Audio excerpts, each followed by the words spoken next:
Election की कोई बाज़गश्त सुन रहे हैं आप? सदर की तरफ से कुछ इम्कान जाहिर किया जा रहा है कि बस आजकल में वो कोई अनाउंस कर देंगे डेट, हालांकि इलेक्शन कमीशन ने तो ये कहा कि सिर्फ इख्तियार हमारे पास है। इलेक्शन कमीशन पाबंद है आपकी इलेक्शन डेट देने के लिए। ठीक है, मगर जो कॉन्स्टिट्यूशन है उसमें वो अमेंडमेंट नहीं हो सकी है, और उस अमेंडमेंट के हिसाब से मतलब कॉन्स्टिट्यूशन में चूँकि अमेंडमेंट नहीं हुई तो फिर प्रेसिडेंट की बात भी है। तो ये फैसला मेरे ख्याल में सुप्रीम कोर्ट में इसकी तशरीह होगी कि एक्चुअल इख्तियार इलेक्शन कमीशन के पास है या प्रेसिडेंट ऑफ पाकिस्तान इसको करेंगे। ठीक है, मगर मेरा क्वेश्चन ये है कि क्या इलेक्शंस हल हैं इन परेशानियों का जिसमें पाकिस्तान फंसा हुआ है, या जो परेशानियां हैं क्या वो इलेक्शन में जो लोग आए थे उनकी वजह से है, या आम लोगों की वजह से है, या ब्यूरोक्रेसी की वजह से है? लाकानूनियत जो उरूज पे है, ज़मीनों पे कब्जे हो रहे हैं, स्मगलिंग हो रही है, चोर बाजारी हो रही है, होर्डिंग हो रही है, आपके जो वीट है, शक्कर है, सीमेंट है, वो स्मगल होके पाकिस्तान से बाहर जा रहा है। आपने जो है एक्सपोर्ट्स की परमिशन दे दी शुगर को, और शुगर की शॉर्टेज करके अब वही शुगर वापस इंपोर्ट होगी। क्या वही जमहूरी लोग जिन्होंने आईपीपीस के ऑर्डर्स कॉन्ट्रैक्ट किए थे जिसमें कैपेसिटी पेमेंट्स और लॉपसाइडेड है और डॉलर्स में ये हैच किया हुआ है, तो क्या आप समझती हैं कि इलेक्शंस या ये जो निज़ाम है जमहूरियत है पाकिस्तान में ये डिलीवर कर रहा है? क्या ये आम शहरी को, आम पाकिस्तानी को उसका डिविडेंड मिल रहा है? मैं तो ये समझ रहा हूँ कि जो बेस्ट प्रोफेशन है पाकिस्तान में पिछले 30-35 साल से, वो तो पॉलिटिक्स है। आप पढ़ें ना पढ़ें, आपका सी ग्रेड हो, डी ग्रेड हो, आप मैट्रिक पास हो, नॉन मैट्रिक हो, बीच में मुशर्रफ साहब के दौर में बीए की एक शर्त आई थी, उसमें भी बड़ी जालसाजी हुई, और आप किसी भी पॉलिटिकल स्लोगन के साथ आ जाए और आपकी तकदीर पलट जाएगी। या अगर आपके वालिद साहब या भाई साहब कोई आपके सियासत में है मौजूद तो आपका भी रास्ता बन जाएगा खुद ब खुद। बिल्कुल ऐसे ही वो इलेक्टेबल्स हैं। जो इलेक्टेबल्स नहीं है वो किसी भी इलेक्टेबल के छोटा पाना बन के, और वो भी सियासत में आके आप इन 30-35 सालों में ऑडिट कर लें पॉलिटिशियंस का कि वो कहाँ थे और अब कहाँ पे हैं, irrespective of any all political organizations, religious or pure political organizations. You can have an audit, independent audit since 1985 till 2023 कि वो लोग कहाँ थे और अब कहाँ है, और कौम कहाँ थी और कहाँ पहुंच गई, मुल्क का जीडीपी कहाँ था और आपकी पॉपुलेशन एक्सप्लोजन है, आपकी एजुकेशन नहीं है, हेल्थ फैसिलिटीज नहीं है, क्या कोई इस पे बात करता है? आपकी यूथ बल्ज 79% आपके जो यूथ है वो बिलो द एज ऑफ 35 है, और 69% बिलो द एज ऑफ 30 है। तो क्या हम उस पर बात करते हैं? क्या हम उनको एम्प्लॉयबिलिटी की बात करते हैं? हर शख्स ये कहता है कि इलेक्शन करा दो, या कि मेरे जो खाने पीने का जो काम है वो जो रुक गया है वो दोबारा से शुरू हो जाए। ठीक है, तो मैं तो ये समझता हूँ कि हमें रीथिंक करना पड़ेगा और चीज़ों को रीराइट करना पड़ेगा, और ऐसी एक सोल्यूशन लेकर आना पड़ेगा जिसमें आम शहरी को उसका जो है वो बाख्तियार हो जाए। क्या हमें सूबाई असेंबलियों की ज़रूरत है इस मुल्क में? क्या हमें सूबाई सीएम की ज़रूरत है? क्या हमें सूबाई मिनिस्टर्स की ज़रूरत है? हमें नहीं है ज़रूरत। हमें जो सिटी डिस्ट्रिक्ट गवर्नमेंट का जो निज़ाम मुशर्रफ साहब के दौर में आया था, हमें वो रोल आउट कर देना चाहिए, और डिविजन्स को जो है वो एक छोटा प्रोविंस के तौर पे ट्रीट करें, और वहीं पे उनकी वहाँ की जो पॉपुलेशन है वहीं की मकामी पुलिस हो, मकामी रिक्रूटमेंट, मतलब इंडस्ट्रियलाइजेशन आप सदारती निज़ाम की तरफ, और आपकी नेशनल असेंबली हो, ठीक, और उसके ऊपर सदारती हो, पार्लिमानी हो, पीएम हो, मगर जो सूबे का ये एक्स्ट्रा बर्डन है, ये जो टीयर है, it is an extra tier. ठीक है, लोग जो है मायूस हैं, बददिली का शिकार हैं, और वो मुल्क छोड़ के जा रहे हैं। तकरीबन 9 लाख से ज़्यादा प्रोफेशनल्स हैं जो कि इस वक्त मुल्क से जा चुके हैं, हमारी क्रीम जा चुकी है। क्या वजूहात है इसकी, कैसे देखिए मैं तो ये समझता हूँ कि जो बाहर जाना कोई बुरी बात नहीं है, और अगर लेकिन इतनी बड़ी तादाद में, हाँ, अगर वो वहाँ जाके डॉलर्स भेजें पाकिस्तान को तो पाकिस्तान के लिए अच्छा है। देखिए इंटरनेशनल एम्प्लॉयमेंट मार्केट में अब बहुत सारी जॉब्स हैं जो हमारे बच्चों को लेनी चाहिए। जैसे भुट्टो साहब के दौर में एक लेबर पॉलिसी थी, तो हमने लेबर्स एक्सपोर्ट किए थे, तो उससे आप देखें कि पंजाब के बहुत सारे गांव गोटों में प्रॉस्पेरिटी आई थी। इसी तरह जैसे कराची के जो बच्चे हैं इनको जॉब्स नहीं है सरकारी, ठीक है, सारे दही लोग जो डोमिसाइल कराची का बना के सारी सरकारी जॉब्स पे काबिज हो चुके हैं।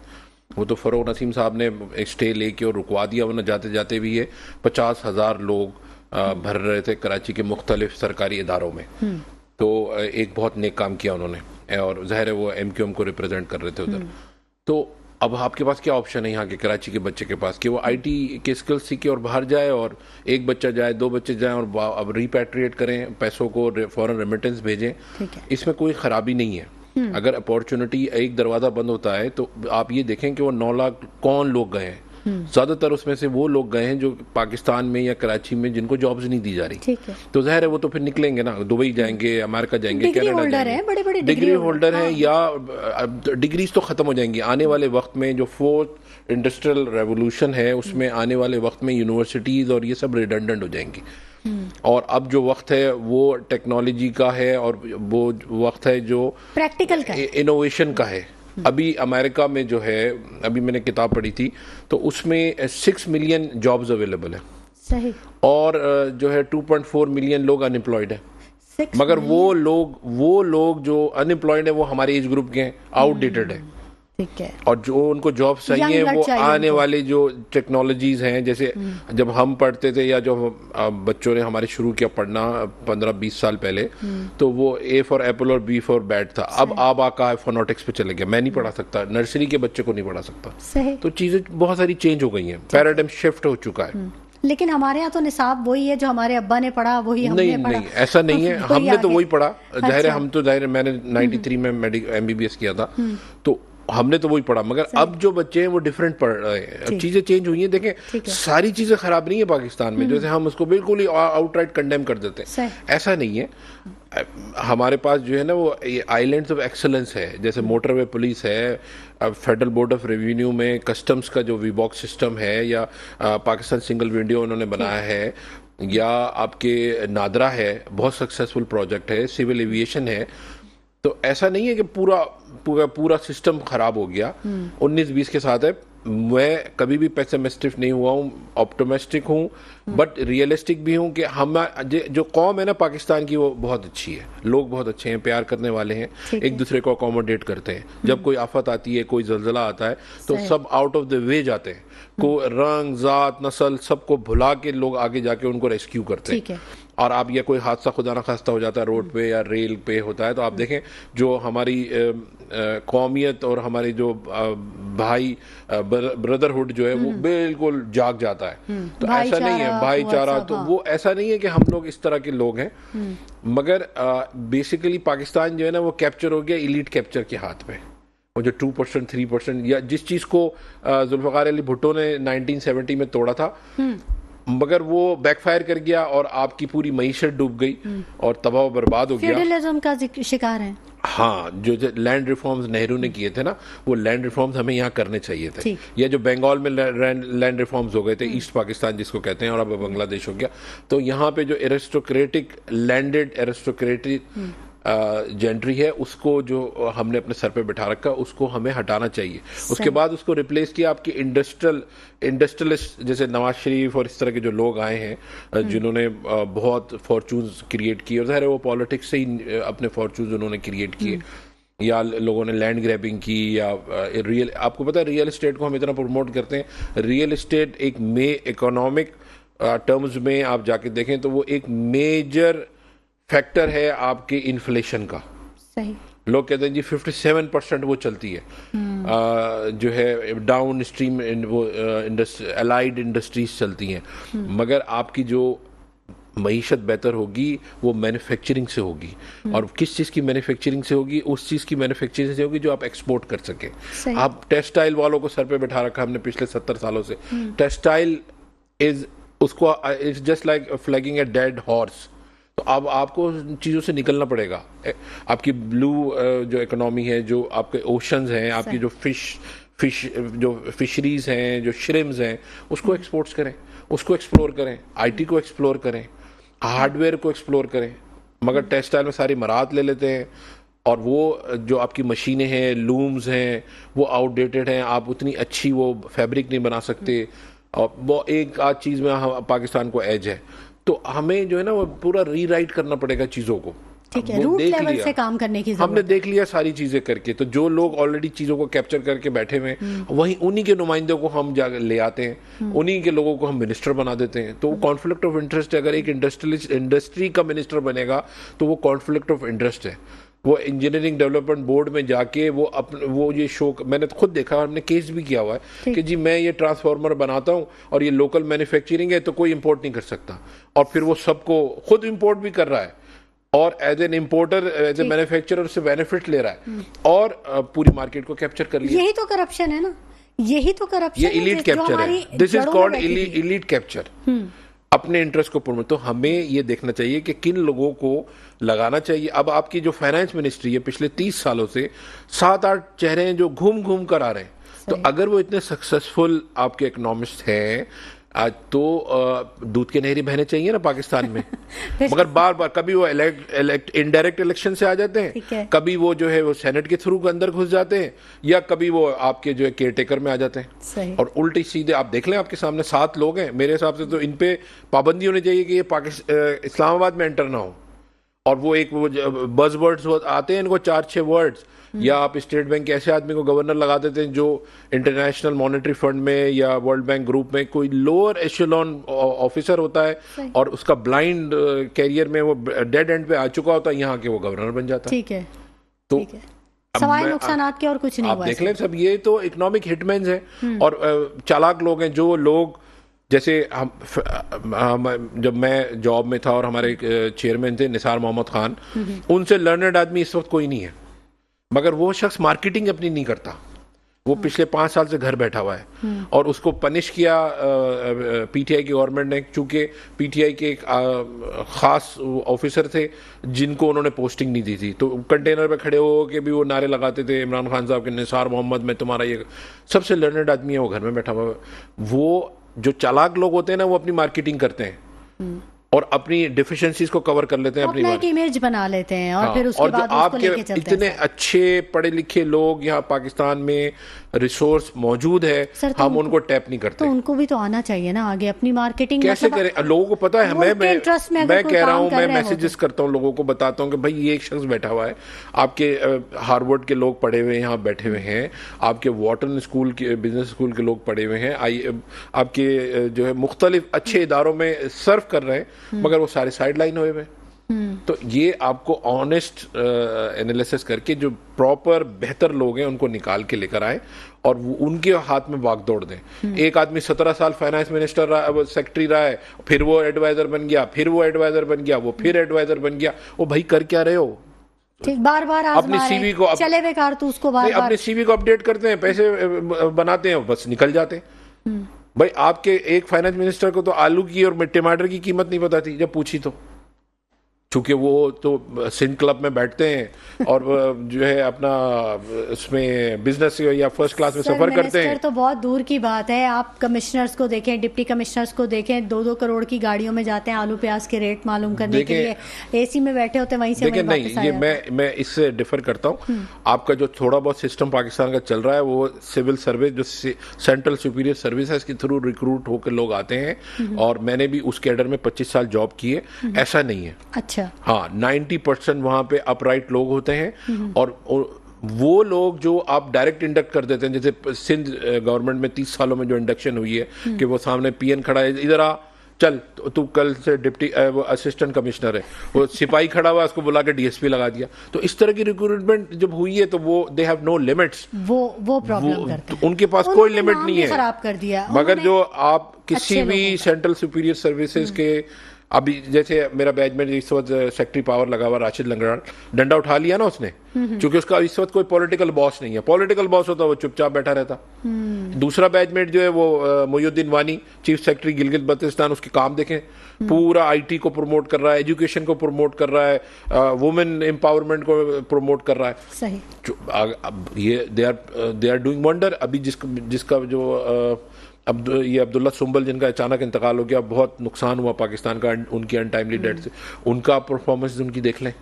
किस तरह एक मुसद्दिक खान है जो कल क्लाइमेट चेंज के फेडरल सेक्रेटरी थे, उनका आप देख लें, एनर्जी में उनसे बेहतर कोई काम नहीं जानता, मगर उसको एनर्जी में नहीं लगा रखा।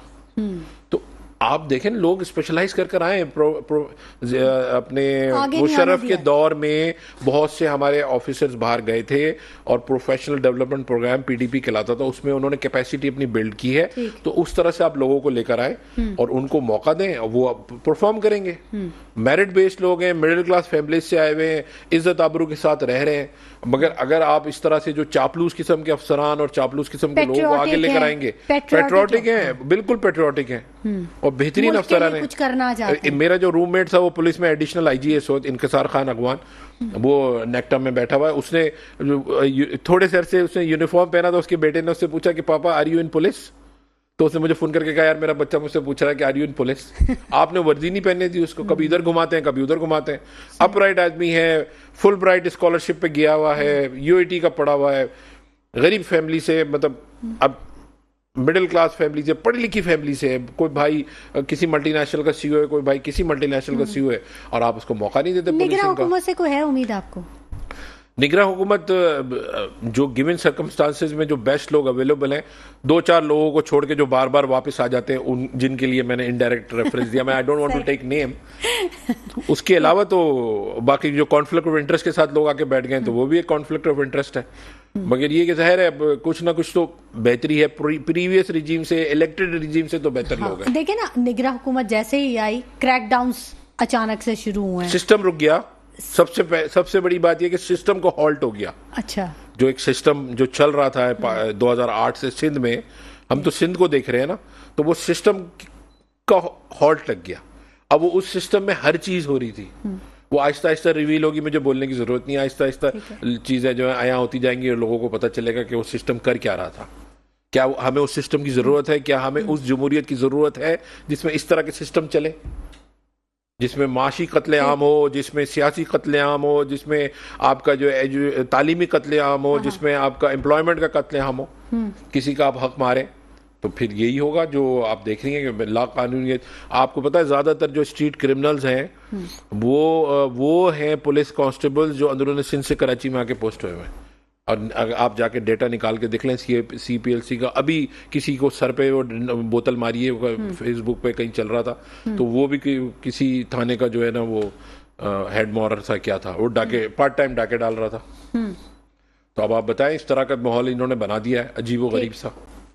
ठीक है, तो निगरान हुकूमत ने जो अभी क्रैकडाउन्स शुरू किए हैं, जिससे डॉलर के रेट कम हुए हैं, सोना कम हुआ है और बहुत सारी चीज़ें, ख़ास तौर पे जो अफ़गान पनाह गुज़ीन हैं उन पे जो क्रैकडाउन हुआ है, गिरफ्तारियों का सिलसिला एकदम से शुरू हुआ है, बहुत सारी चीज़ें सामने आ रही हैं, ये इकदाम मुल्क के लिए बेहतर है, इस वक्त के लिए बेहतर है, आपको इलेक्शन से पहले ये सारी चीजें। आप खुद बताएं ना, आप क्या कहती हैं कि आपको पॉजिटिव चेंज नजर आ रहा है इन चीजों का? जी बिल्कुल, पॉजिटिव चेंज तो ऑब्वियसली होगा अगर गलत चीजों को रोका डॉलर जो है ना आज ओपन मार्केट में जो इंटर बैंक रेट है उससे 5 रुपए कम था, वरना 45 का डिफरेंस था, 45 रुपीज का 300 तक पहुंच गया है। नहीं, जो 295 था और इंटर बैंक रेट था 301 या 302, और जो ओपन मार्केट में 295 का था, और फिर भी कोई ट्रांजैक्शन नहीं कर रहा था।